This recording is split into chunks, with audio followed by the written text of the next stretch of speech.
नमस्कार. करी वृत्ती जो संत तो संत जाणा, दुराशा गुणे जो नव्हे दैन्यवाणा. उपाधी देह बुद्धि ते वाढविते, परिसज्जना केवी बाधू शकेते. 168 से 173 हम लोग आज देखेंगे कि हे मन, हमारी वृत्ति अगर संतों जैसे रहे तो हम संत हो जाएंगे. और संत यानी कौन? भगवान से जो एक रूप है, स अंत. भगवान से एक रूप हो गए, उनका जो अंत हो चुका है, उनके यानी जीव का अंत हो गया, वो परमात्मा से विलीन हो गए, उनको संत कहते हैं. स अंत सहा हमने देखा होंगे. सहा यानी परमात्मा, उससे एक रूप होने का हमारे मी मय का जो देह बुद्धि उसका अंत हो गया तो वो संत हो जाता है. सिंपल. ठीक है, मराठी में नहीं बताया, केवल हिंदी में बता रहा हूँ, क्योंकि मुझे ऐसा लगता है कि संत का मतलब मराठी लोग शायद जानते होंगे. दुराशा गुणे जो नव्हे दैन्यवाणा, उपाधि देह बुद्धि ते वाढविते, परिसज्जना केवी बाधू शके. के दुराशा जो रहती है और दैन्यता रहती है वो देह बुद्धि से आती है, और कुछ उपाधि रही तो आती है. किसी ने बोल दिया कि आप ऐसे हो वैसे, तो वो उपाधि हो गई. हम कुछ काम कर रहे हैं, हमारे काम से किसी ने चिपका दे, वो इंजीनियर है, वो काश्तकार है, वो ये है, वो उपाधि हो गई. ठीक है, हमारा नाम भी उपाधि में ही आता है. उपाधि लग गई तो उसके साथ बहुत प्रकार के काम आते हैं. फिर आशा और निराशा, दुराशा सब कुछ आ सकता है.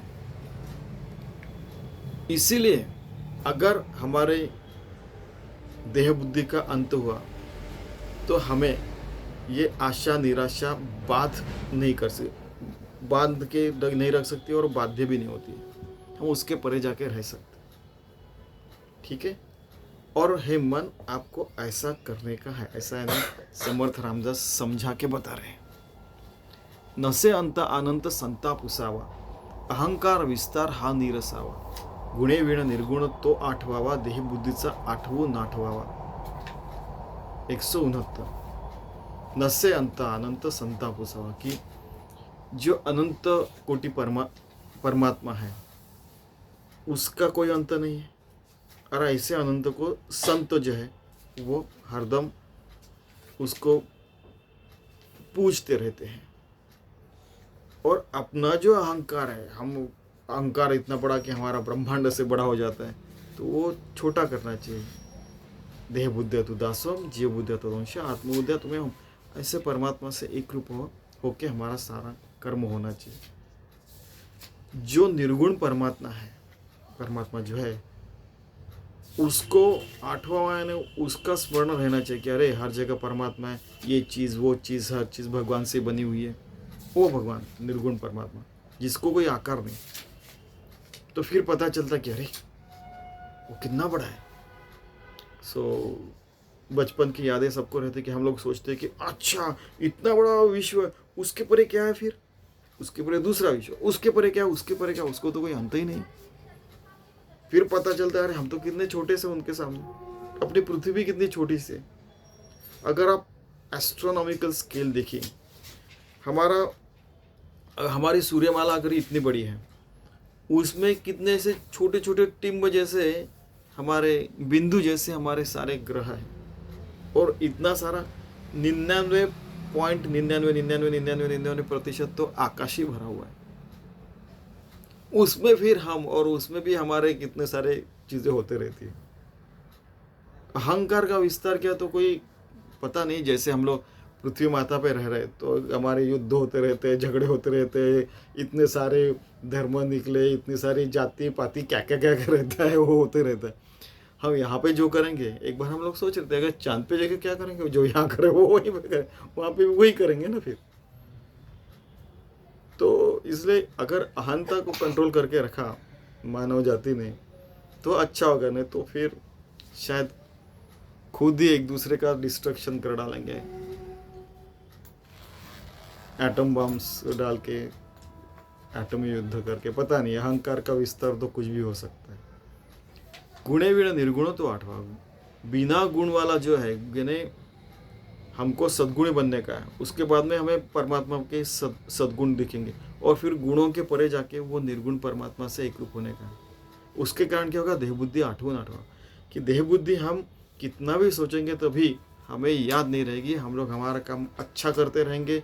वो जो रहता है ना, इतनी सी जाने हम मराठी में होते हैं कि इतनी सी, हाँ ठीक है, flight is okay not flight, कि थोड़ा आवश्यक, जितना आवश्यक उतना यूज किया, बाद में शांत हो जाने का, ऐसा ये कह रहे हैं। देह बुद्धी हे ज्ञान बोधे तजावी, विवेके तय वस्तूची भेटी घ्यावी, तदाकार हे वृत्ती नाही स्वभावे, म्हणून सदा त्याची शोधित जावे। 170। देह बुद्धि जो है वो आत्मबुद्धि करके ज्ञान बुद्धि से उसका त्याग करना चाहिए देह बुद्धि को। विवेके तय वस्तूची भेट गए, विवेक से हम उस वस्तु से हरदम मिलना चाहिए। वस्तु यानी तत्व। हम लोग स्वामी स्वरूपानंद जी का एक बार देख रहे थे, उदारा जगदाधारा देई मज असावर, स्वस्वरूपानुसंधानी रमो चित्त निरंतर, यानी हे जगत के आधार, मेरा मन हरदम तेरे से एक रूप रहना चाहिए। मी पण तुझे आता एक रहो तत्वता, तत्वता हम लोग एक रूप होंगे। देखो स्वरूपानंद वही कह रहे, हनुमान जी भी वही कहते हैं कि तत्वता देहबुद्धिया तो दासो, जीवुद्धिया तत्वंश, आत्मबुद्धिया तो मैं हूँ। तत्वता हम लोग एक रूप है। और उनको, वो बहुत बीमार थे, इसलिए ऐसे बांस के ऊपर, खाट के ऊपर वो सो के ही बेचारे पलंग के ऊपर सो के बड़ी सी बहुत सारी साधना करते थे, राम नाम लेते थे। ठीक है, तो देह बुद्धि ज्ञान बोध, ज्ञान बोध से देह बुद्धि का त्याग करना चाहिए, और विवेक से उस वस्तु परमात्मा से हरदम एक रूप रहने का प्रयास करने का। तदाकार, हम लोग तदाकार हो गए तो क्या होगा, ये वृत्ति नहीं स्वभाव है। अगर हमारी तदाकार होने की वृत्ति नहीं रही, हमारा वो स्वभाव नहीं बना, तो हम कुछ अलग चीज से तदाकार हो सकते हैं। क्रिकेट मैच देखिए, क्रिकेट से एक रूप हो गया, और टेनिस की मैच देखिए उससे एक रूप हो गया, कबड्डी देखिए उससे एक रूप है, सिनेमा देखा उससे एक रूप हो गया। ठीक है, ऐसा कंसंट्रेशन से देखना ठीक है, लेकिन जितना वहाँ पे तदाकार होते उतना भगवान में भी तदाकार होना चाहिए, और ऐसे हमारा स्वभाव बनना चाहिए। और यही हमारा प्रवास है, और यही हमारा प्रयास भी है। और उस प्रयास में बड़ा आनंद है। वाह, जैसे भगवान शंकर जी कहते हैं कि हर क्षण हर घड़ी मुझे राम नाम नया लगता है, गीता का अर्थ नया लगता है। क्या सुंदर, म्हणून सदा त्याची शोधित जावे। इसलिए सदा हरदम उस निर्गुण परमात्मा को ढूंढते रहना चाहिए, उससे एक रूप होते रहना चाहिए। वो आप यानी अब बड़े बड़े लोगों के साथ एक बार रह के देखिए तो पता चलता है कहाँ किस लेवल से बात करते ये लोग, और ये ऐसी जिंदगी जी रहे हैं। मैंने देखा है कई लोगों को। जैसे मैंने उस दिन बताया था कि भगवान बुद्ध जी को जब जैसे आत्मज्ञान हो गया, जो भी आपको कह सकते हैं, तो उनके हर पेश पे उनको एक ब्रह्मांड दिखा था। तो ऐसा अनुभव मैं नागपुर में एक व्यक्ति को मिल चुका हूँ, वो मेरे से 20-25 साल बड़े होंगे, तो उनको भी ये अनुभव आया था। तो ऐसा बहुत लोग हैं। आप ये भारतवर्ष है, इसमें ढूंढे आपको अच्छे अच्छे लोग मिलेंगे। बुरा कर्म करने वाले या बहुत अमीर या बहुत फालतू चीजें करने वाले लोग तो कम ही होंगे। अगर कितना 1.5 अरब आबादी है, उसमें से ये सारे अजीब चीज करने वाले 10 करोड़ 20 करोड़ 100 करोड़ भी ले लिया हमने, फिर भी 50 करोड़ तो अच्छे लोग होंगे ही ना। एक बार समझिए मैं क्या बोल रहा हूँ। तो उस 50 करोड़ में कम से कम 5 लाख या 5 करोड़ तो लोग होंगे जो ऐसी कुछ इस टाइप का अनुभव उनको आया होगा। देखिए, आप सोचेंगे और ढूंढेंगे तो आपको निश्चित मिल सकते हैं। और ये मिलने का कारण ऐसा है कि हर व्यक्ति की साधना अलग रहती है। जितनी भी व्यक्ति शक्ति, जितनी भी हर प्राणी, हमारी हर पेशी का भी साधना अलग हो सकती है। जब पूरा ट्यून अप होके भगवान से मिलेंगे बात अलग है, एक जीव से एक रूप हो गए तो हर व्यक्ति आपको बताएगा कि अरे जैसे अगर पढ़ाई भी मैं ऐसे पढ़ाई करता हूँ तो मेरी पट से हो जाती है, वैसे मैं ऐसे समय ऐसा याद करती हूँ भगवान को एक दादी ने कहा था, अगर मुझे गुस्सा है तो राम जी देख लीजिए। ऐसा कहते थे कि वो, यानी उन लोगों को देखो, ऐसे नहीं कहते थे कि राम जी इस गुस्से को देख लीजिए, ऐसा कहते, क्योंकि राम जी देख लीजिए ऐसे बोलने के बाद पता चलता था कि अरे वो अगले लोगों को लगता था कि ये मेरे ऊपर गुस्सा हो रही।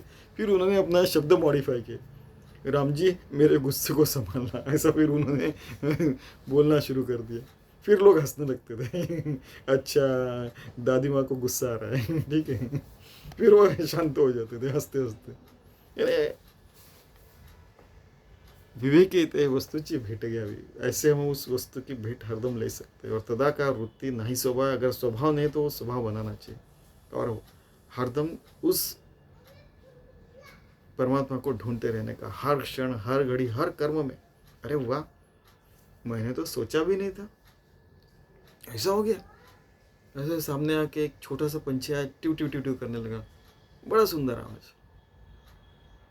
वृक्षवल्ली आमा सुएरी वनचरे। संत तुकाराम कहते थे कि यार वृक्षवल्ली में मुझे तो परमात्मा ज़्यादा दिखता है मानव जाति से। नहीं, हम लोग उसमें ऐड करते रहते बचपन में। नहीं, वृक्षवल्ली में है और प्राणी मात्र में निश्चित भगवान है। मानव जाति में नहीं है, क्योंकि उनको बहुत तकलीफ दी गई थी। नहीं, हम लोग ऐसे मजाक में कहते थे। इसके ऊपर एक बार हमारे स्वामी जी ने कहा था, हमारे सदगुरु स्वामी माधवनाथ जो स्वामी स्वरूपानंद पावस के थे, उनके शिष्य और ज्ञानेश्वर जी की परंपरा चलती आई। तो उन्होंने कहा था कि आप एक बार जाके वो देखिए, एक ये आकाश का भी इतना सा टुकड़ा भी मानव निर्माण नहीं कर सकता, फिर भी कितना अहंकार रहता है हमें। हम लोग ऐसा करेंगे, वो ऐसा करेंगे, ऐसा होना चाहिए, वैसा होना चाहिए। अच्छे ध्येय रखना बहुत अच्छा है, लेकिन उस ध्येय के ऊपर चलना ये भी आवश्यक है। म्हणून सदा तेची शोधित जावे, यही हमारा ध्येय है कि उसको ढूंढने का, उससे एक रूप हो जाने का परमात्मा से। 171 असे सार साचार ते चोरलेसे, इही लोचनी पाहता दृश्य भासे, निराभास निर्गुण ते आकळेना, अहंता गुणे कल्पिता ही कळेना। देखिए कि परमात्मा तो असली में बिल्कुल मुख के सामने भालू है, सूरज इतना क्लियर हर जगह है, फिर भी हमको क्यों नहीं दिखता? हमको सारी चीज़ें भासमा क्यों दिखती है? ये ऐसा है, वैसा है, ये वैसा है। अरे ये 100 साल के बाद नहीं रहने वाला है। स्वामी विवेकानंद कहते थे 100 साल पहले नहीं था और 100 साल बाद में कुछ भी नहीं रहेगा, ये सब अलग हो जाएगा।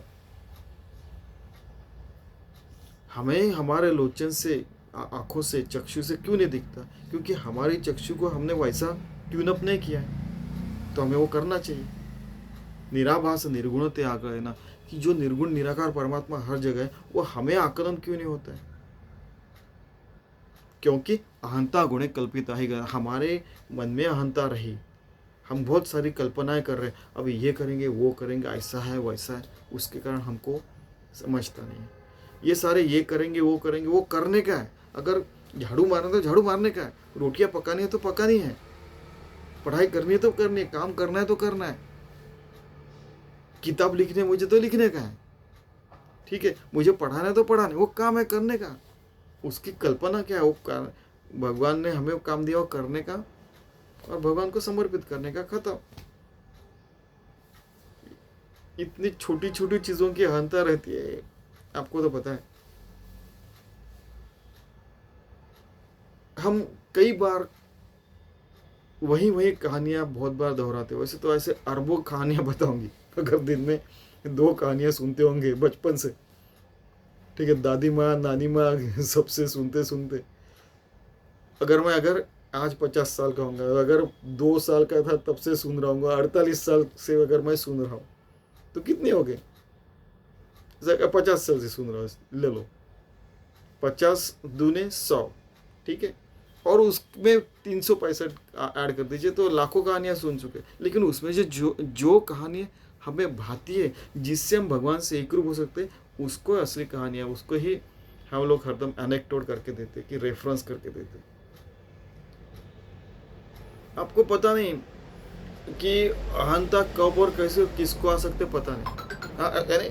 इनफैक्ट सबको पता है, आपको भी, मुझे भी पता है, लेकिन एक कहा, जैसे कहते नहीं आपको पता नहीं ऐसा ऐसा हो गया, वो लैंग्वेज भी चेंज होना चाहिए। भाई आपको भी पता है, मुझे भी पता है, आपको पता नहीं नहीं, आपको भी पता है और मुझे भी पता है। वो कहानी पता है ना आपको कि एक बार एक सन्यासी रहता है, वो ऐसे पीपल के वृक्ष के नीचे ध्यान करते रहते हैं। तो ऊपर में कुछ पंछी रहते हो, आवाज़ करते हैं, चुब्बट में ध्यान को बैठा हूँ, समझ में नहीं आता कि अभी वो पंछी अभी अभी वो पंछी है, तो अभी वो उनको कैसे पता चलेगा। अभी और आवाज़ किया था आपको भस्मसात कर दूंगा, तो सच में आवाज़ में तो करता भस्म जा दोगे, वो मर जाते हैं।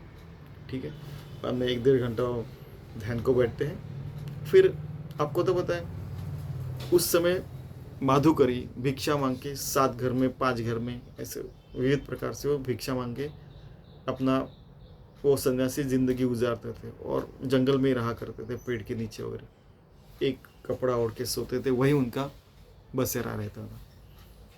तो वो भिक्षा मांगते मांगते वो गांव में आ गया। अहंता की बात करें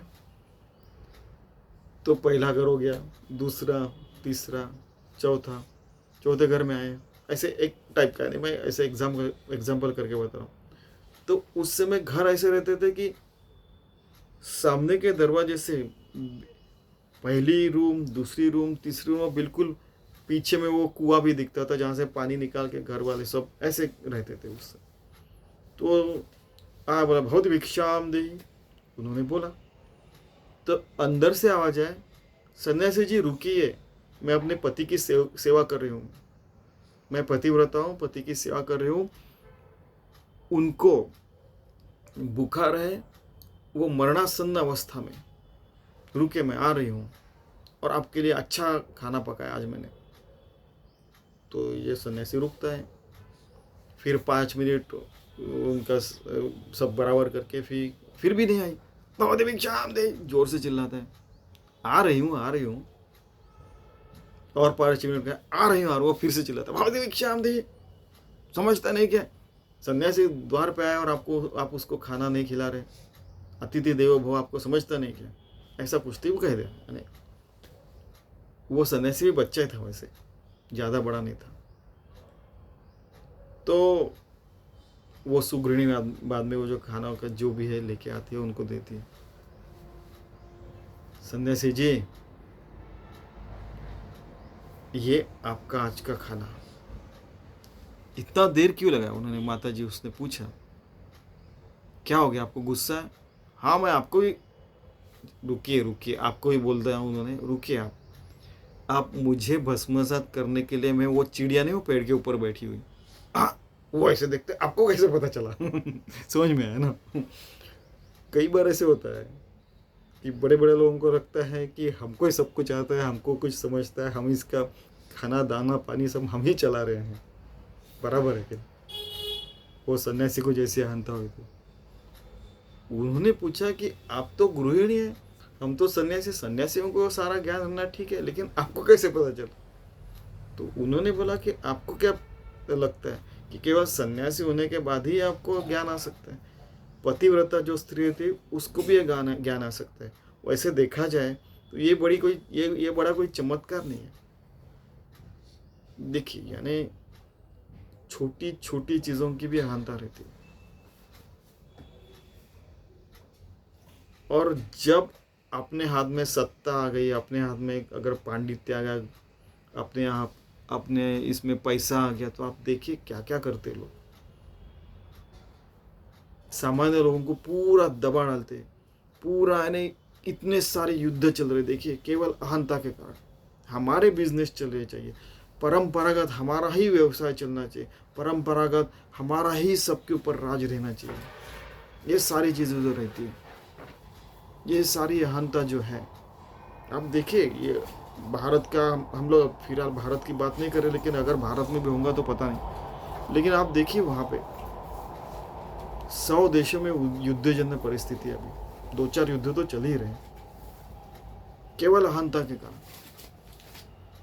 क्या एक दूसरे को समझ के हम नहीं रह सकते? रह सकते हैं, ठीक है। अहंता गुणे कल्पिता ही करना, लेकिन अहंता रहने के कारण ये बेसिक चीजें भी समझ में नहीं आती लोगों को कि कैसे एक दूसरे के साथ रहना चाहिए।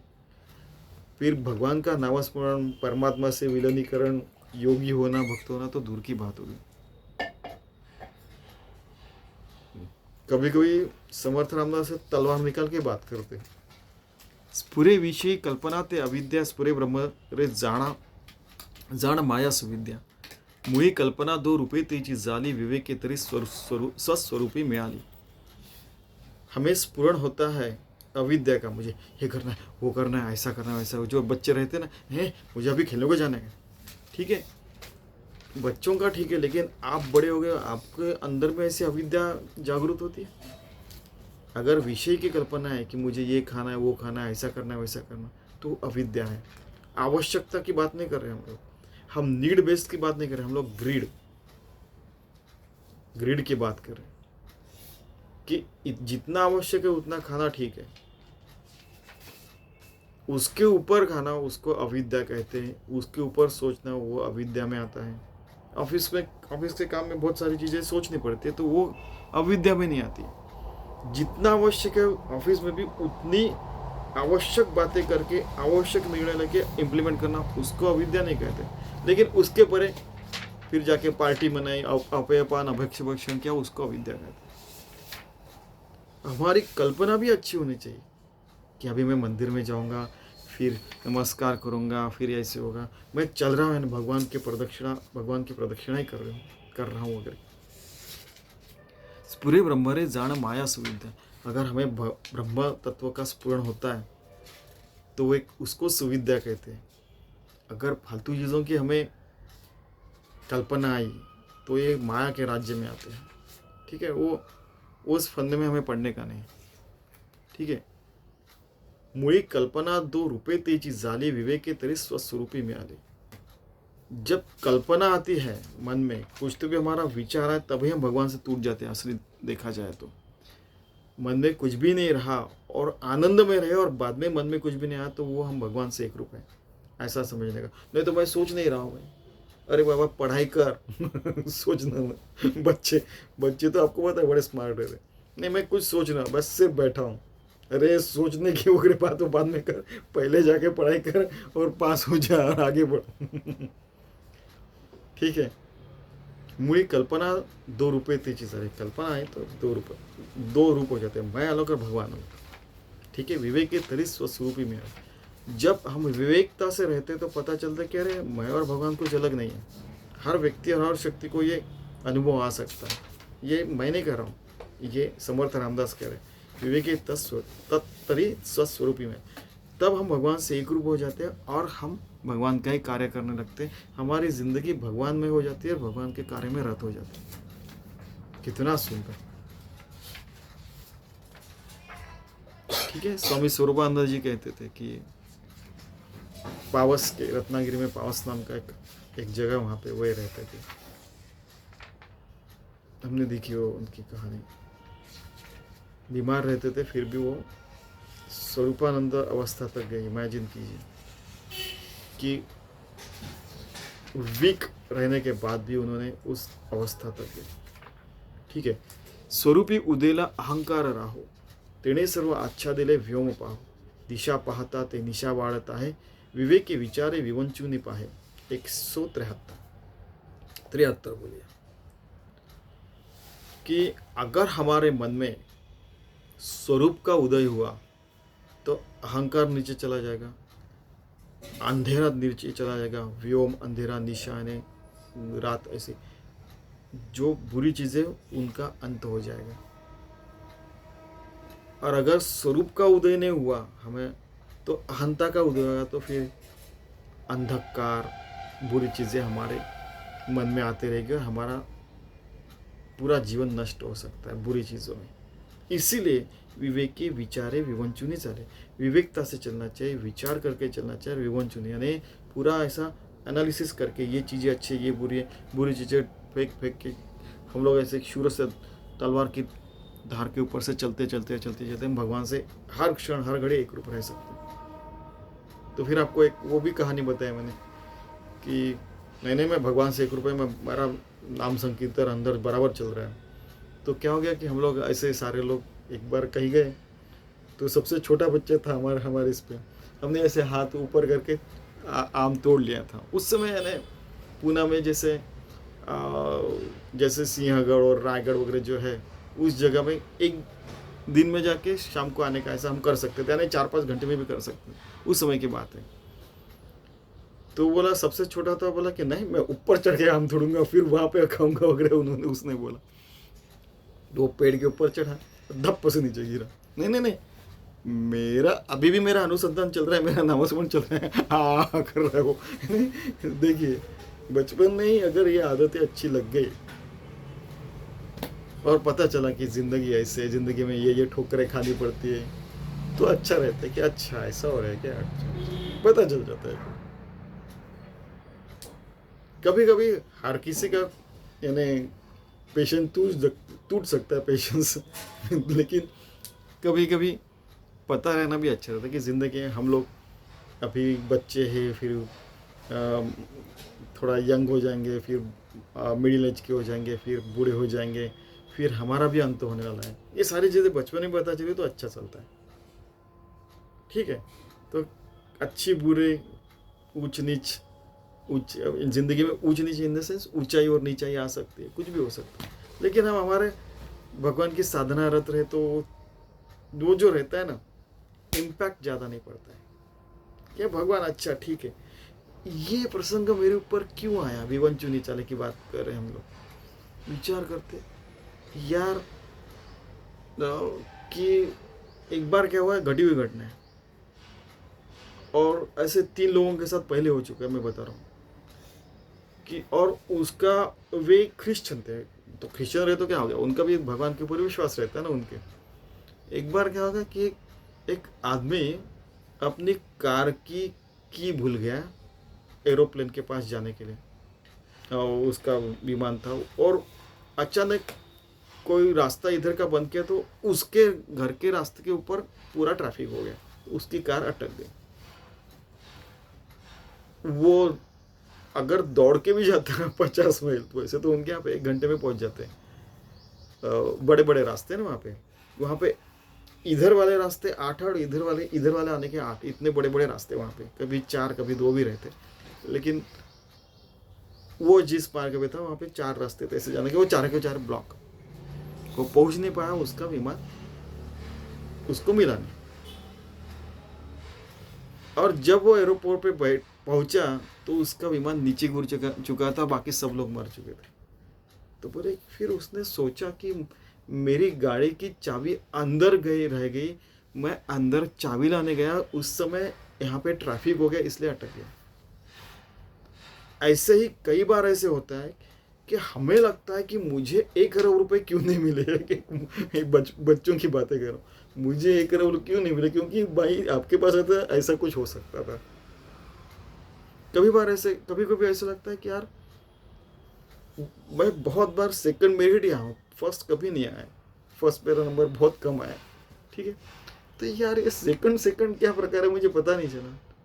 3 मार्क्स से मेरा ये गया था बहुत बार, कभी 1 मार्क्स से कभी।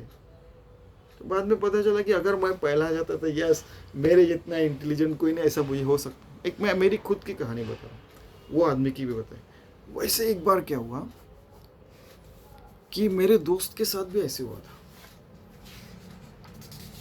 कि उसको एक दिन एक संस्था ज्वाइन करनी थी, वो ज्वाइन नहीं किया। तो मेरे विद्यार्थी के साथ भी ऐसे हुआ, तो वो गई ज्वाइन कर रहा है, इसने ज्वाइन नहीं किया, और 7 दिन में वो संस्था बंद पड़ गई। तो एक विद्यार्थी थी, उसको 7 दिन में छूटा तो उसको कुछ नहीं, वो घर आ गई, वो पास में रहती थी। लेकिन ये यहाँ से एकदम जैसे कन्याकुमारी से कश्मीर जाना इतना दूर अगर डिस्टेंस था, पहुँचते पहुँचते 2 दिन लगते, उस समय की बात है, आते समय और 2 दिन, और बीच में इन्हें गड़बड़ हो गई थी। उसके बाद में उसको दूसरा जॉब भी मिला। एक सैंपल बता रहा हूँ कि कुछ चीज़ें होती हैं और कुछ चीज़ें नहीं होती हैं। कुछ चीज़ें होती है वो अच्छी रहती है, कुछ चीज़ें होती है वो बुरी होती है, लेकिन उस बुरी चीज़ में भी भलाई रहती है कभी कभी। अच्छी चीज़ में भलाई तो आपको तो पता ही है, फिर हम लोग खुश जाते हैं, पार्टी वार्टी मनाते लोग, ये पार्टी वार्टी पता नहीं कंसेप्ट कहाँ से है। हमारे यहाँ पे तो अच्छा कोई हो गया तो भगवान को शक्कर दिखाते हैं, मंदिर में जाके ये करते हैं कि भाई भगवान धन्यवाद, आपके कारण हुआ। मैं अभी भी बहुत सारे हमारे दोस्त धमतरी में ऐसे करते हैं, अरे भैया आज मुझे प्रमोशन मिला, तो अरे मंदिर है वो हनुमान जी के मंदिर में, ये आपको पेड़ा। देखिए ये हमारी संस्कृति है, पार्टी वाली संस्कृति नहीं है, मुझे इतना पता है। आपको जिनको करना कीजिए, वो हम उसके ये नहीं है, क्योंकि किस किस को रोकेंगे। सो विवेके विचारे विवंचु नहीं चले। हम हमारे संस्कृति से अगर अच्छे से जिंदगी जीते हैं तो गौ को भी माता कहते हैं, या देखिए, और अगर कुहू करने वाली जो पीहू है, कोकिल है, उसको हम पार्वती माता कहते हैं। पीपल को भी पेड़ को पानी डाल के उसको प्रदक्षिणा मारने वाली भी हमारी संस्कृति है। हर जगह, हर घड़ी, हर क्षण भगवान से एक रूप रहने का भी हमें सिखाया जाता है, पढ़ाया जाता है, हमारे आचरण में आ जाता है बचपन से।